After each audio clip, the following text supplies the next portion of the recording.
So that's right, I've got probably two objectives from this, which is firstly to give you that overview of all this future mobility change, what is it? And secondly, it's going to be hopefully an insight into shared mobility and why that's the real thing that we want to be focusing on. So many of you in this room will have your own view of all that change. We know some significant changes coming, no surprises there. This was The Economist in 2016 saying that an epic struggle looms. It's going to transform daily life as we know it as profoundly as cars did in the 20th century. So two of the biggest questions are around when's that going to happen? What's it going to look like? So it could well look something like this, particularly in the next 3 to 4 years. If you look at some large regeneration sites, this could be a future vision of Stratford. It could be Toronto waterfront, if you know what Google are doing out there. But there's a broad amount of change that we need to consider, and our research last year, some of you may recognise the broad pillars, but it's around connected transport systems, it's around automation, it's around electric and other alternatives, and shared mobility, and business models are the important bit. They bring it all together and actually enable the real change.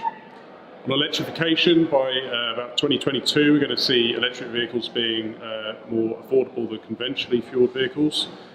And we need to think about the supporting ecosystem, so the charging infrastructure, the connections to the grid. It can no longer be thought about in individual silos. In terms of connectivity, this is about increasingly connected vehicles, increasingly connected infrastructure.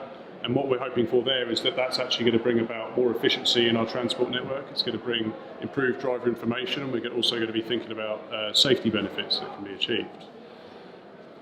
It's also probably the key enabler actually for electrification and automation.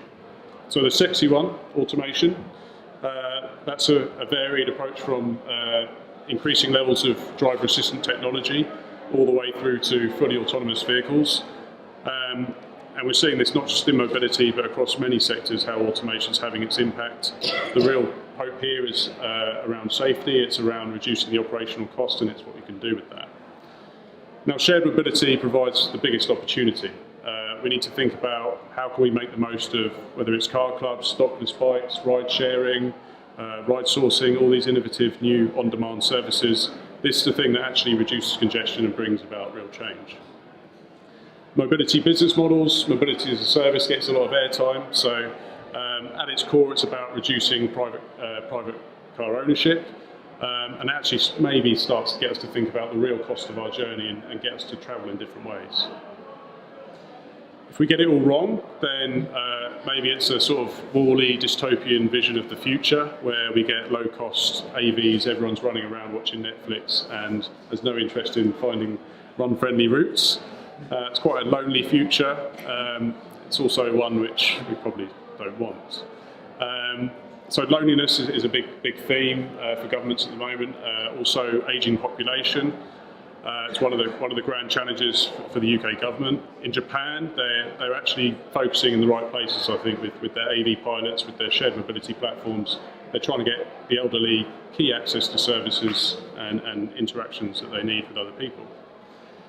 I think about shared mobility, maybe getting us to share that asset first before we share the journey is the key thing. So new business models, this is car on away, which you might be familiar with in Gatwick Airport. You can go for holiday, drop your car off, someone else can pick it up, rent it for a short period of time. That starts to make a difference. There's also some very interesting other business models, so the electric scooters coming, but how do you get that business model to work where you're reliant upon these vehicles being charged all the time? So there's some nudging behaviour, sort of Pokemon Go for e-scooters, get people out there, get them collecting scooters, charge them up, pay them for that, dump it back out there. It's quite interesting stuff. Design and perception is very important if we're going to get people to share that space. So this is Volkswagen's Moya service launching this year, which is all about giving people protected space in the vehicles, about Wi-Fi, it's about USB, it's giving them a comparable service to what they want.